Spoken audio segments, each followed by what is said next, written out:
Seguimos periodísticamente con el expresidente Nicanor Duarte Frutos. Presidente, ese es el trato protocolar que le suelen dar a los expresidentes.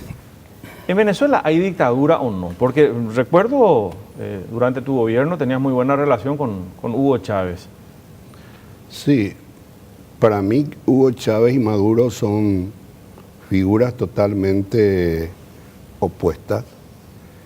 El presidente Chávez abrió Venezuela al mundo, lideró un proceso de integración en América Latina que era muy importante en un mundo globalizado y tuvo la legitimación de América Latina, de Europa e inclusive de Estados Unidos, con quien tenía discusiones. Sin embargo, Maduro es un agente político que ha llevado a Venezuela a un aislacionismo muy contrario a Chávez, que lideró procesos de integración muy importantes en la región y en el mundo.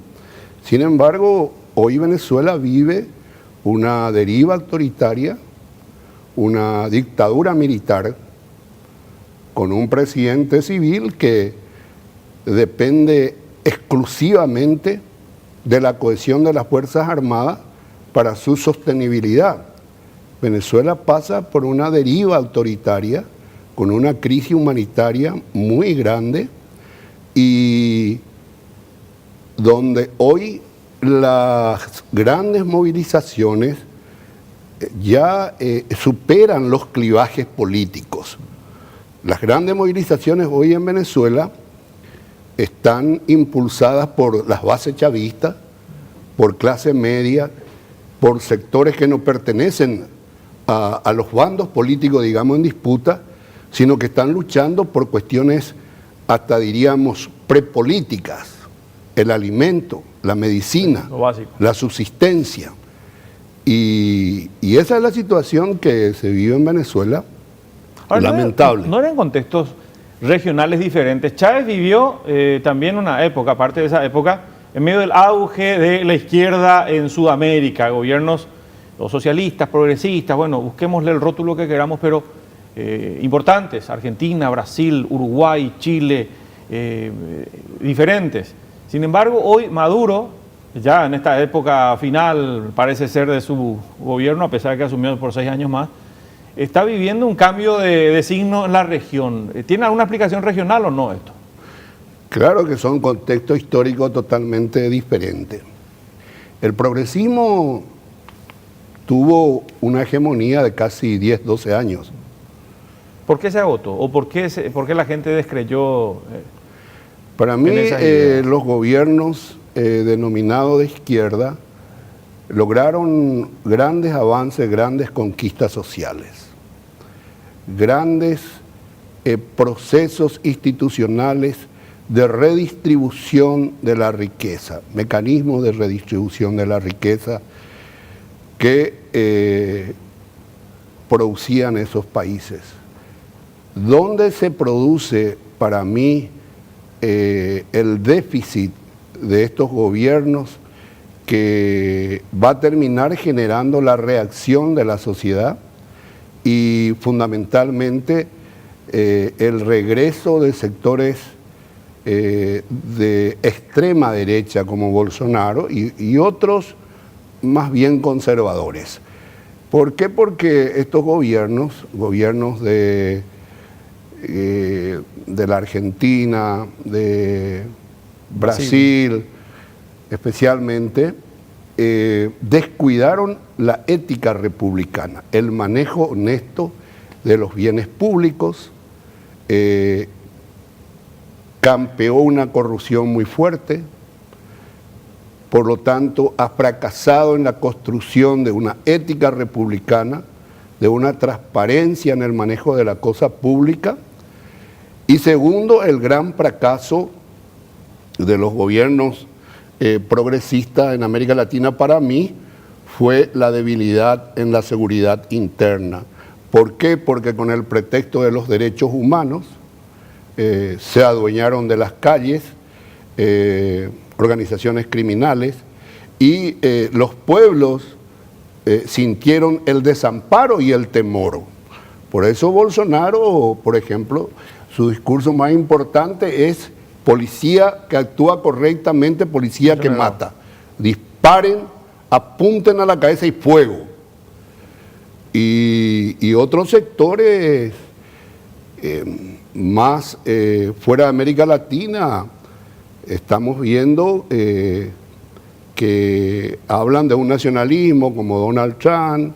En Europa, con el fenómeno migratorio que es el que cohesiona a los nacionalistas. En Europa, el gobierno de Austria acaba de construir mayoría con un partido neonazi.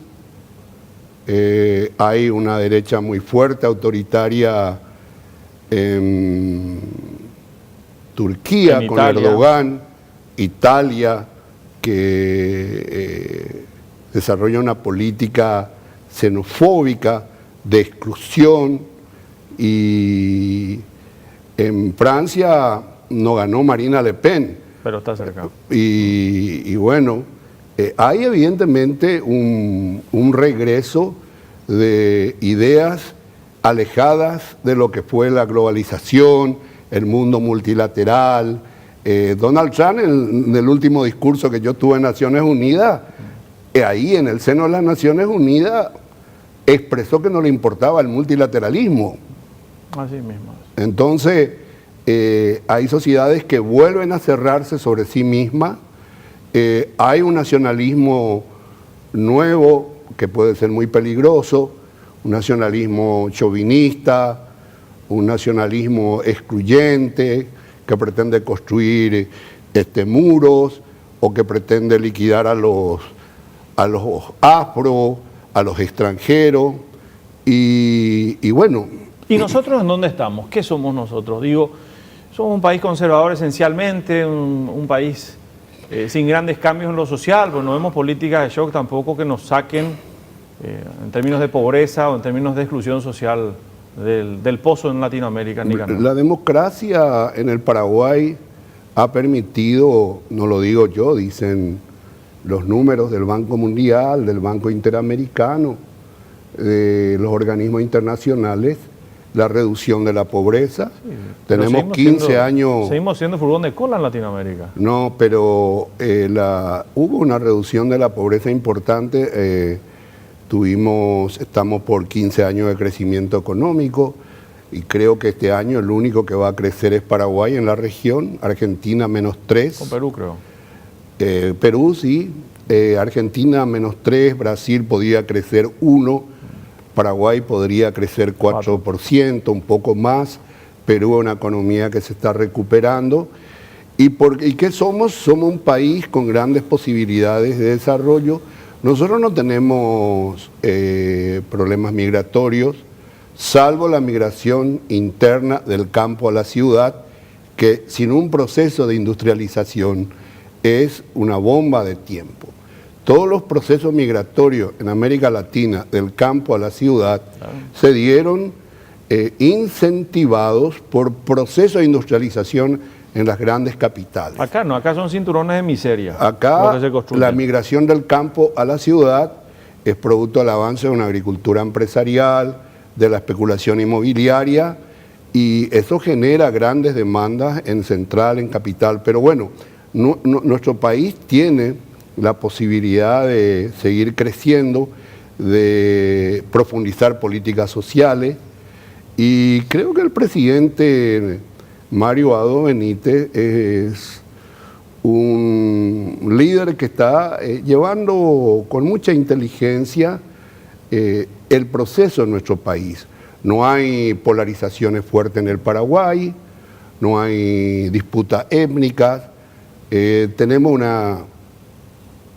unas bandas criminales que operan en el norte, y creo que las posibilidades de que podamos avanzar invirtiendo más en educación, en salud, y fomentando de vuelta la agricultura familiar, desarrollando incentivos para procesos de industrialización, incorporación de valor agregado a nuestra materia prima, podemos ser un país atractivo en la región como lo estamos siendo hoy, para la inversión, la producción y la generación de empleo. Enseguida te pregunto sobre tu experiencia como presidente también, pues mucho de eso tiene que ver, alguno escuchará y dirá, bueno, ¿y qué hizo Nicanor en su época? Nosotros, de hecho, al analizar siempre rescatamos lo de la estabilidad macroeconómica. Ahora, lo político siempre entra a contaminar la gestión de los presidentes y te voy a preguntar sobre eso y también sobre la coyuntura. El caso de tu banca en el Senado, ¿cómo queda? ¿Ya desististe, no desististe? Nicanor Duarte Frutos en instantes, más periodísticamente. Ya venimos.